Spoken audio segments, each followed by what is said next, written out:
आज इस वीडियो में हम लोग इतिहास के महत्वपूर्ण प्रश्नों को देखेंगे। ये ऐसे प्रश्न हैं आपके जो विभिन्न परीक्षाओं में बार बार आपके पूछे जाते हैं। आप किसी भी एग्ज़ाम की तैयारी कर रहे हैं जहाँ पर आपके इतिहास से संबंधित प्रश्न आ रहे हों, तो उसके लिए ये सेशन आपका बेहद ही महत्वपूर्ण है। इन प्रश्नों को आप अवश्य हल करें और हमें बताएं कि आपके कितने प्रश्न इसमें सही हुए हैं। आइए देखते हैं पहला प्रश्न इसमें। हड़प्पा सभ्यता की खोज किसने की थी? ए दयाराम साहनी, बी राखलदास बनर्जी, सी एम.एस. वत्स, डी अन्य कोई। तो हड़प्पा सभ्यता की खोज की बात करते हैं तो ए वाला ऑप्शन आपका सही हो जाएगा। दयाराम साहनी के द्वारा हड़प्पा सभ्यता की खोज की जाती है।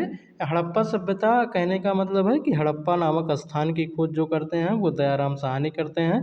राखलदास बनर्जी की बात करेंगे तो ये मोहनजोदड़ो नामक स्थान की खोज करते हैं। ये खोजें आपकी 1921 के अंतर्गत किया जाता है, इसको भी याद रखिएगा। अगला देखते हैं। वह शासक जिसने एक सच्चे जैन मुनि की तरह उपवास के द्वारा शरीर त्याग दिया कौन था? तो उस शासक का नाम बताना है। ए बिंदुसार, बी अशोक, सी चंद्रगुप्त मौर्य, डी अन्य कोई। तो देखेंगे वो शासक आपका था, सी वाला ऑप्शन यहाँ सही हो जाएगा। चंद्रगुप्त मौर्य जो थे वो एक सच्चे जैन मुनि के समान रहकर उपवास रहकर अपने शरीर का त्याग किया दक्षिण भारत के गोलकुंडा में। ठीक है, तो जब यहाँ पर उत्तर भारत के अंतर्गत देखेंगे कि अकाल की स्थिति हो जाती है तो जैन और कुछ जैन अवलंबी जो थे वो दक्षिण भारत में जाते हैं, उसके साथ ये चंद्रगुप्त मौर्य भी जाते हैं और वहीं पर अपने प्राण को ये त्याग करते हैं, इसको याद रखिएगा। अगला देखेंगे। तराइन का प्रथम युद्ध 1991 ईस्वी में किसके मध्य लड़ा गया था? तो ये देखेंगे। ए मोहम्मद गौरी और भीम, बी मोहम्मद गौरी और पृथ्वीराज तृतीय, सी मोहम्मद गौरी और जय सिंह, डी मोहम्मद गौरी और अजय पाल। तो देखेंगे यहाँ पर मोहम्मद गौरी और पृथ्वीराज के बीच 1991 तराइन का प्रथम युद्ध लड़ा जाता है, जिसमें पृथ्वीराज चौहान आपके विजयी होते हैं। तराइन का द्वितीय युद्ध भी होता है 1992 के अंतर्गत, जिसमें मोहम्मद गौरी की विजय होती है और पृथ्वीराज को यहाँ पर बंदी बना लेता है, इसको भी याद रखिएगा। अगला है। बंगाल को मुगल साम्राज्य से पृथक कर स्वतंत्र किया किसके द्वारा किया जाता है? ए मुर्शीद कुली खां, बी शहादत खां, सी सरफराज खां, डी अन्य कोई। ठीक है, तो ए मुर्शीद कुली खां के द्वारा बंगाल की स्थापना की जाती है या मुगल साम्राज्य से बंगाल को एक अलग राज्य के रूप में निर्मित किया जाता है, एक स्वतंत्र राज्य के रूप में वहाँ पर शासन किया जाता है मुर्शीद कुली खां के द्वारा, इसको याद रखिएगा। अगला देखेंगे। विधवा पुनर्विवाह कानून कब बना? ए 1853 ईस्वी में, बी 1856 ईस्वी में, सी 1863 ईस्वी में, डी 1865 ईस्वी में। तो देखेंगे जो भी विधवा पुनर्विवाह कानून आपका आता है वो आता है 1856 ईस्वी में। अगला प्रश्न है। अंग्रेजों ने फूट डालो और शासन करो की नीति कब अपनाई? 1877 ईस्वी के बाद, 1833 ईस्वी के बाद, 1858 ईस्वी के बाद कि 1799 ईस्वी के बाद। तो इसमें देखेंगे अंग्रेजों के द्वारा फूट डालो राज करो की नीति 1858 ईस्वी के बाद अपनाया गया, सी वाला ऑप्शन यहाँ पर सही हो जाएगा। इंग्लैंड में गृह युद्ध कितने वर्षों तक चला था? ए 4 वर्ष, बी 7 वर्ष, सी 2 वर्ष या डी 10 वर्ष। तो इसमें 7 वर्ष याद रखिएगा। इंग्लैंड में गृह युद्ध जो चलता है वो 7 वर्षों तक चलता है। अगला देखेंगे। आर्य भारत में कहाँ से आए थे? ए पश्चिम एशिया से, बी पूर्व एशिया से, सी मध्य एशिया से या डी दक्षिण एशिया से। आर्य जो थे वो भारत में, ये प्रश्न बेहद ही सरल है, मध्य एशिया से आए हुए थे आर्य भारत में। ठीक है, वहीं से आके यहाँ पर बसे। किस अवधि में रामायण एवं महाभारत की रचना हुई? कहने का मतलब है किस समय काल में आपके रामायण और महाभारत की रचना की गई? ए सिंधु घाटी अवधि में, बी द्रविड़ अवधि में, सी वैदिक अवधि में कि डी आर्य अवधि में। तो यहाँ पर वैदिक अवधि में ना होके ये आर्य अवधि में आपका होता है, डी वाला ऑप्शन यहाँ पर सही हो जाएगा, इसको याद रखिएगा। रामायण और महाभारत की जो रचना की जाती है वो आर्य काल के अंतर्गत किया जाता है। गुप्त साम्राज्य की स्थापना किसने की? ए हर्षवर्धन, बी चंद्रगुप्त, सी समुद्रगुप्त, डी ब्रह्मगुप्त। तो याद रखिएगा चंद्रगुप्त के द्वारा यहाँ पर गुप्त साम्राज्य की स्थापना की जाती है। तो गुप्त साम्राज्य की स्थापना करने का श्रेय आपका चंद्रगुप्त को जाता है। अगला देखेंगे पानीपत की द्वितीय लड़ाई किसके बीच हुई थी? ए बैरम खां और हेमू, बी अकबर और मिर्ज़ा हाकिम, सी अकबर और बैरम खां, डी अकबर और राणा प्रताप।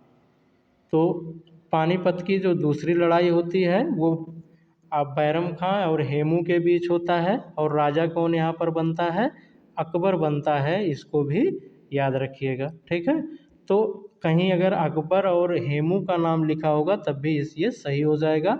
वैसे ये जो बैरम खां था अकबर का संरक्षक था और ये इसी के द्वारा इस युद्ध में विजय प्राप्त की गई थी, या पूरी भूमिका युद्ध में बैरम खां की होती है विजय कराने में। तो इसको याद रखिएगा। अगर अकबर और हेमू भी लिखा मिलेगा वो भी आपका सही होगा। अगला देखेंगे मोहम्मद गौरी कहाँ का शासक था? ए अफगानिस्तान, बी इराक, सी पेर्शिया, डी तुर्की। तो देखेंगे जो मोहम्मद गौरी था वो आपका शासक कहाँ का होता है? ये अफगानिस्तान का शासक होता है, इसको याद रखिएगा। अगला है आपका मस्तानी किस शासक की प्रियासी थी? ठीक है, तो मस्तानी की बात करेंगे। ए बाजीराव पेशवा, बी नाना साहब, सी शाहू महाराज की, डी आपके शेर शाह। तो मस्तानी के बारे में आप लोग सभी जानते होंगे, ये बाजीराव पेशवा से संबंधित थे। अगला देखेंगे बिहार प्रदेश को किस मुगल शासक ने सर्वप्रथम जीता था? कौन सा मुगल शासक था जो बिहार प्रदेश को जीता हुआ था? ए वाबर लिखा गया है, वाबर नहीं, ये है बाबर आपका, ठीक है, बाबर। बी खिलजी, सी तुगलक, डी चंगेज खां। ठीक है, तो 14 में देखेंगे खिलजी जो था वो बिहार को सर्वप्रथम जीतता है। ये दिल्ली सल्तनत का शासक होता है। तो मुस्लिम शासक की बात किया है तो खिलजी के द्वारा सर्वप्रथम बिहार को जीता जाता है। तो बी ऑप्शन यहाँ पर सही हो जाएगा। अगला देखेंगे मुगल काल में सर्वप्रथम किस शहर में अंग्रेजों ने अपने कारखाने स्थापित किए? ए मद्रास, बी कोलकाता, सी मुंबई, डी सूरत। तो देखेंगे डी सूरत में ही इनके द्वारा प्रथम फैक्ट्री का निर्माण किया जाता है, अंग्रेजों के द्वारा स्थापित किया जाता है सूरत में। पहली सहायक संधि कौन सी थी? रुहेलखंड, बी निज़ाम, सी अवध, डी झांसी। तो जो निज़ाम आपके कहाँ के थे? ये निज़ाम आपके वर्तमान हैदराबाद आदि क्षेत्रों में जो पड़ता है वहाँ के थे, उनके द्वारा ही पहली सहायक संधि की गई थी। तो बी वाला यहाँ पर आपका सही हो जाएगा। अगला देखेंगे कर्नाटक संगीत का पितामह किसे कहा जाता है? ए मृत्युस्वामी दीक्षितर, बी त्यागराज, सी पुरंदरदास, डी स्वाति तिरुपाल। तो 17 में आपको बताना है कि कर्नाटक संगीत के जनक जो हैं वो कौन होते हैं। तो पुरंदरदास को यहाँ पर कर्नाटक संगीत का पितामह माना जाता है, याद रखिएगा। अगला है किसके शासनकाल में प्रथम चीनी यात्री भारत में आया था?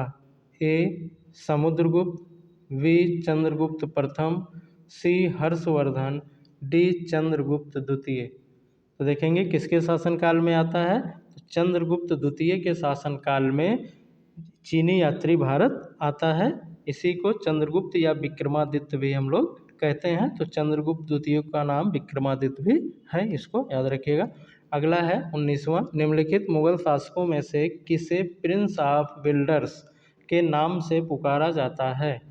ए अकबर, बी बाबर, सी शाहजहां, डी जहांगीर। तो इसमें देखेंगे शाहजहां जो है इसी को प्रिंस ऑफ बिल्डर्स के नाम से पुकारा जाता है, क्योंकि इसके द्वारा विभिन्न इमारतें यहाँ पर बनवाई जाती हैं और ये इमारतें एक उत्कृष्ट इमारतें या उत्कृष्ट नमूने के आधार पर यहाँ पर स्थापित की जाती हैं। तो प्रिंस ऑफ बिल्डर्स शाहजहां का नाम है, ठीक है। सिख समुदाय के अंतिम गुरु थे? ए गुरु अर्जुन देव, बी गुरु तेज बहादुर, सी गुरु गोविंद सिंह, यहाँ पर सिंह लिखा गया है, सिंह है। अगला है इनमें से कोई नहीं, तो 20 में आपका सी वाला सही हो जाएगा। गुरु गोविंद सिंह जो थे, इन्हीं को सिख समुदाय के अंतिम गुरु के रूप में माना गया। ये 10वें गुरु या अंतिम गुरु थे, ठीक है। इसको भी याद रखिएगा, क्रम कभी कभी पूछ लेगा 10वें गुरु, तो 10वें गुरु यही गुरु गोविंद सिंह ही थे। सेशन आपको अच्छा लगा हो तो लाइक करें, सब्सक्राइब करें, दोस्तों के साथ चैनल को अवश्य शेयर करें। धन्यवाद।